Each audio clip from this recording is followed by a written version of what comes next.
জয়গুরু। আশা করি ঠাকুরের কৃপায় সবাই সুস্থ আছো, ভালো আছো। সুস্মিতা সহজ ক্রিয়েশন চ্যানেলে তোমাদের স্বাগত জানাই। আজ অনেকদিন পর আবার একটা নতুন ভিডিও নিয়ে চলে এলাম। এই গরমে বাচ্চাদের কি খাবো না এই নিয়ে অনেক মায়েরাই চিন্তিত থাকে। তো ভাবলাম আমি সহজকে এই গরমে কীভাবে যত্ন করি, কীভাবে খাওয়া দাওয়া করাই, সেই নিয়ে তোমাদের সাথে একটা ভিডিও শেয়ার করে দিই। তো স্কিপ না করে প্রথম থেকে শেষ পর্যন্ত দেখো। ভিডিও চলাকালীন আমি গরমে বাচ্চাদের নিয়ে অনেক টিপস তোমাদের সাথে শেয়ার করে নেবো। তো চলো শুরু করা যাক। তো ভিডিওটা আমি শুরু করছি আগের দিন রাত থেকে। আগের দিন রাতে আমি কিছুটা মৌরি আর মিষ্টি ভিজিয়ে রাখছি কাল সকালে ওকে খাওয়াবো বলে। কারণ এই গরমে মৌরি আর মিষ্টি শরীরটাকে খুব ঠান্ডা রাখে, সাথে পেটটাকেও রাখে। তো নেক্সট ডে মর্নিংয়ে আমি ভিডিওটা আবারও স্টার্ট করলাম। আর এখানে আমি কিছু পুদিনা পাতা লাগিয়েছি, সেটাই আমি জল স্প্রে করে দিচ্ছি। পুদিনা পাতা এই গরমে শরীরকে ডিহাইড্রেশন থেকে বাঁচায়। সেই নিয়ে পরে একটা তোমাদের সাথে ভিডিও শেয়ার করে নেবো। এখন চলো ওকে কি খাবার খাওয়াবো তো সেটা দেখো। আজ ওকে ব্রেকফাস্টে দেবো হচ্ছে সাবু পরিচ। তার জন্য সাবুটা আমি ভালোভাবে ধুয়ে নিচ্ছি, দিয়ে পরিষ্কার করে এতে বসিয়ে দেব। এর মধ্যে আমি ওর জল অ্যাড করে দিলাম।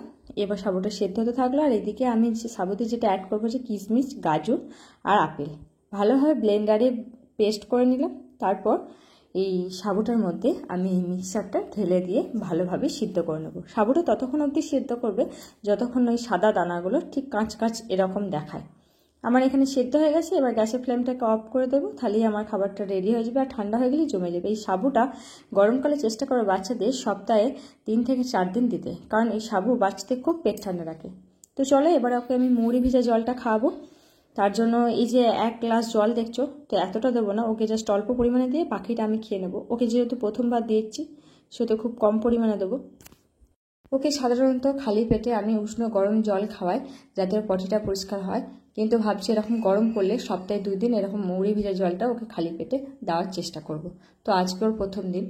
তো ঘুম থেকে ওঠার পর এরকম একটা ফিঙ্গার ব্রাশের সাহায্যে দাঁতগুলো আমি প্রথমে পরিষ্কার করে দিই। এটা খুব ছোটো ছোটো যখন দাঁত বেরোয় তখন থেকেই আমি এই ব্রাশটা ইউজ করি, কোনো রকম পেস্ট ছাড়াই।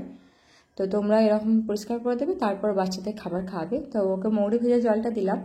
ও প্রথমবার এটা পেয়ে খেতে চাইছিল না, জাস্ট একটুখানি অল্প পরিমাণে মানে 10 ml মতো জাস্ট খেয়েছে। এবার ওকে যেটা করবো সেটা হচ্ছে সানস্ক্রিন ওর গায়ে গোটা বডিতে অ্যাপ্লাই করি। তার জন্য হিমালয় এই লাইট ওয়েট বডি লোশনটা নিয়েছি। এটা খুবই লাইট ওয়েট, সহজেই অবজার্ভ হয়ে যায় শরীরে। আর এখানে সানস্ক্রিন ওর সাথে নিয়ে ভালোভাবে অ্যাড করে নিয়েছি। দিয়ে তারপর এটাকে ভালোভাবে দুটোকে একসাথে মিশিয়ে গোটা হাত, মুখে, পায়ে সব কিছুতে লাগিয়ে দিচ্ছি, যাতে ও রোদে বেরোলে একটু খেলাধুলা করলে যাতে স্কিনে ট্যান না পড়ে। তো এটা যদিও রোদে বেরোয় তখনই মাখায়, আর যদি ঘরের মধ্যে থাকে তাহলে মাখায় না। তো তোমরা চেষ্টা করো রোদে বেরোলে অবশ্যই একটা সানস্ক্রিন ইউজ করবে। বাচ্চাদের সানস্ক্রিন অনেক ধরনেরই পাওয়া যায়, যেটা তোমাদের মনে হবে ভালো, তো সেরকম একটা ব্র্যান্ড দেখে চুজ করে নেবে। এবার আমি সাবুটার মধ্যে মিশিয়ে দিলাম হচ্ছে গরুর দুধ। যাদের 1 বছর নিচে বাচ্চা তারা অবশ্যই ফর্মুলা মিল্ক অ্যাড করবে। এর মধ্যে আমি দিয়ে দিলাম তো কিছুটা ড্রাই ফ্রুট পাউডার। গ্রীষ্মকালে ড্রাই ফ্রুট পাউডারটা আমি সপ্তাহে 2 থেকে 3 দিনের বেশি দিই না, কারণ ড্রাই ফ্রুট পাউডার শিশুর শরীরকে অনেক বেশি গরম করে দেয়। তো এই গরমে চেষ্টা করবে বাচ্চাদেরকে সেই সমস্ত খাবার দিতে যে সমস্ত খাবার বাচ্চাদের শরীর পেট দুটোকেই ঠান্ডা রাখে। তো ব্রেকফাস্ট করেছিল 9টার সময়, তার 2 ঘন্টা বাদ ঠিক 11টার সময় ওকে একটা ফলের রস দিই। সেটা হতে পারে তরমুজ, কখনো লেবু, কখনো শশা। তো আজকে শশার রস করেছি। তো ভালোভাবে মিক্সারে বেটে নিয়ে তারপর ছাঁকনিতে সেঁকে নিয়ে একটু গোলমরিচ, নুন আর মিষ্টি দিয়ে ওটা বানিয়ে ওকে দিলাম। কিন্তু দুর্ভাগ্যবশত ও 1 চুমুক খেয়ে ওর একটুও ভালো লাগেনি, ও একদম খেলো না। তাই ঠিক করলাম যে ওকে তো দিতেই হবে অন্য একটা ফলের রস। তো তরমুজটা নিয়ে চলে এলাম। তো তরমুজের রসটা ও খুবই ভালো খায়। আর তরমুজ হচ্ছে এই গ্রীষ্মকালে বলতে পারো একটা সুপার মানে ফ্রুট বলতে পারো, যেটাতে জলের ভাগ প্রচুর পরিমাণে আছে। তরমুজ, খরমুজ, মালটা, শশা, যে সমস্ত জলের ভাগ বেশি আছে এই সমস্ত ফল চেষ্টা করবে বাচ্চাদের এই মাঝে একটা ফলের রস দিতে। তারপর ওকে আমি অয়েল ম্যাসাজ করে দিই। অয়েল ম্যাসাজ করি এই কোকোনাট অয়েল। গ্রীষ্মকালে কোকোনাট অয়েল খুব বেস্ট অয়েল বলতে পারো। সিজন চেঞ্জের ক্ষেত্রে আমি অয়েলটাও চেঞ্জ করি, কিন্তু গ্রীষ্মকালে বেশিরভাগ কোকোনাট অয়েল ম্যাসাজ করি। তারপর ও চান টান করে ফ্রেশ ট্রেশ হয়ে গেছে। এখন আবার ওকে জল খায়। পরিমাণ মতো জলটা বাচ্চাদেরকে একদম টাইম মতো খাওয়াবে, কারণ জল খালে বাচ্চাদের শরীরটাও ভালো থাকে। আজ ওকে লাঞ্চে চিকেনের হালকা পাতলা ঝোল দেবো, তার জন্য আমি তৈরি করে নিচ্ছি। তো অল্প পরিমাণে একটু তেল দিয়ে একটু পেঁয়াজ, অল্প একটু সামান্য রসুন, কারণ রসুন বেশি দেওয়া যাবে না, গরমে এই রসুন খেলে বাচ্চার শরীরটাকে আরও গরম করে দেয়। তো এই রসুনটা একটু বেশি অ্যাভয়েড করাটাই ভালো। আর সবজির মধ্যে নিয়েছি পেঁপে, বিট, ক্যাপসিকাম, আলু আর মশলার মধ্যে নিয়েছি হচ্ছে হলুদ, জিরে গুঁড়ো, গোলমরিচ আর পরিমাণ মতো নুন অ্যাড করে চিকেনটা দিয়ে হালকা করে আমি এটা কষিয়ে নিয়ে জল অ্যাড করি। আমি খুব বেশি এটা কষাই না আর খুব বেশি রিচও করি না, জাস্ট হালকা পাতলা একটা ঝোল। এরপর দেখো আমার নিয়ে চলে এসেছে মাকড়সা। দেখা মাকড়সা ঝোল করেছে, বলো শোনা। এটা কার সাইকেল? আর সেই ছোট সাইকেলটা কার? তোমার সাইকেল তো। এবার ওকে লাঞ্চ করাবো। তো লাঞ্চটা করাচ্ছি আমি 1টার দিকে, ফল খেয়েছে 11টা, লাঞ্চ করাচ্ছি দুপুর 1টায়। আর লাঞ্চে রেখেছি পটল ভাজা, ঢ্যাঁড়স ভাজা আর চিকেনের ঝোল। চিকেনের ঝোল দিয়ে ভাতটা মাখিয়ে দিয়েছি। আর পটল ভাজা, ঢ্যাঁড়স ভাজা খেতে খুব ভালোবাসে। কি খাচ্ছ? ও আচ্ছা। পটল ভাজাতেই কোনদিন ঢ্যাঁড়স ভাজাতে, এগুলো ফিঙ্গার ফুড হিসেবে খুব ভালো কাজে দেয়। ও নিজের হাতে খেতেও শেখে, একটা একটা করে নিজের হাতে খায় আর আমি ওকে ভাতটা খাইয়ে দিই। ভাত খেয়ে চলে এসেছে ঠাকুরের ঘরে। ঠাকুরের সাথে ও এখন টিভি দেখবে আর ওকে আমি ঠাকুরের ঘরে দিয়ে আমি ভাতটা খেয়ে নিই। আর ও বসে এরকম টিভি দেখতে, গান শুনতে খুব ভালোবাসে।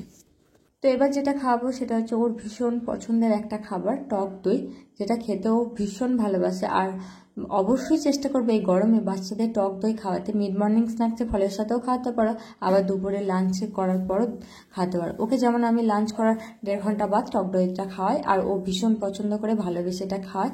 আর টক দই তো তোমরা জানো, টক দই নিয়ে আমি একটা ভিডিও শেয়ার করেছি। টক দইয়ের প্রচুর উপকারিতা, গ্রীষ্মকালে একটু টক দই বাচ্চাকে অবশ্যই খাওয়াবে। তারপর ও ঘুম থেকে উঠবে, তার জন্য আমি এখানে বিকালের খাবারটা বানিয়ে নিচ্ছি। এটা হচ্ছে চিড়ে খাবো, আজকে চিড়েটা ওকে দেবো। ও এখন ঘুমোচ্ছে আর ওর খাবারটা আমি এখানে রেডি করে নিচ্ছি। চিড়ের সাথে আমি দিয়েছি রাঙা আলু আর 2টো খেজুর, আর একটু রাঙা আলু দিয়ে ভালোভাবে মিক্সিতে পেস্ট করে নিয়ে চিড়ের সাথে ভালোভাবে দিয়ে আমি এখন এটা সেদ্ধ করে নিচ্ছি। সেদ্ধ করার পর আমি একটু গরুর দুধ অ্যাড করে আবারও কিছুক্ষণ সিদ্ধ করে নিয়ে ভালোভাবে তৈরি হয়ে গেছে আমার এখানে চিড়ের বড়ি। এবার এর সাথে একটা কাঁঠালি কলা ম্যাশ করে এই খাবারটার সাথে আমি মিশিয়ে দেবো। সেটাও তোমরা গ্রীষ্মকালে খাওয়াতে পারো। গরুর দুধ যদি অ্যাড করতে না চাও নাও করতে পারো, জলের সাথে সিদ্ধ করেও খাইয়ে দিতে পারো। তো ঘুম থেকে উঠে পড়েছে আর আমি ওকে 5টার সময় এই খাবারটা সার্ভ করে থাকি। তো বেশিরভাগ ও 5টার দিকেই খায়। তো তারপর আমার সাথে একটু খেলাধুলা করে, তারপর সন্ধ্যাবেলায় ওর যে খাবারের জলগুলো থাকে ভরে নিই, বাকি কাজগুলো সেরে নিই। আর ও ততক্ষণ কী করে, ওর ঠাম্মির সাথে টিভি দেখে, বসে গল্প করে। আর ওকে আমি টাইমে টাইমে গিয়ে জলটা খাইয়ে আসি।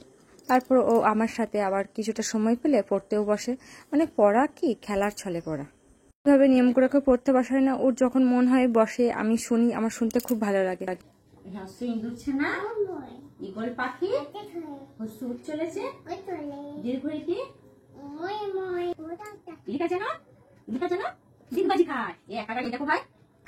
দুষ্টুমিটা দেখে নাও পড়ার সময়।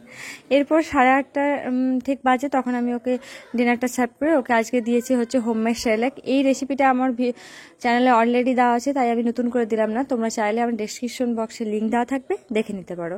তারপর ঠিক 1/2 ঘন্টা বাদ জল খাওয়াচ্ছি। তারপর ওর বিছানা করে ওর জামা কাপড় নিয়ে একদম রেডি হয়ে গেছি। সবসময় যেটা রাখি সেটা হচ্ছে সুতির জামা কাপড় রাখি আর একটা সাদা রুমাল রাখি, যেটা ও ঘেমে গেলে ঘাম মুছায়। আর এই জামাগুলো নিয়ে নিয়েছি যাতে ঘেমে গেলে চেঞ্জ করে দিতে পারবো। আর ওকে আমি খুব কমই ডাইপার পরাই। আর এই ওয়াইপসটা নিয়েছি, ওর গাটা মুছিয়ে দিই। আর এখানে আমি একটা মসকিটো রোল অন লাগিয়ে নিচ্ছি, কারণ অনেক সময় মশা ঢুকে পড়ে, তার জন্য একটা প্রোটেকশন না ভালো, তার জন্য আমি মসকিটো রোল অন ইউজ করি। এটা খুব ভালো, তোমরা চাইলে এটা ইউজ করতে পারো।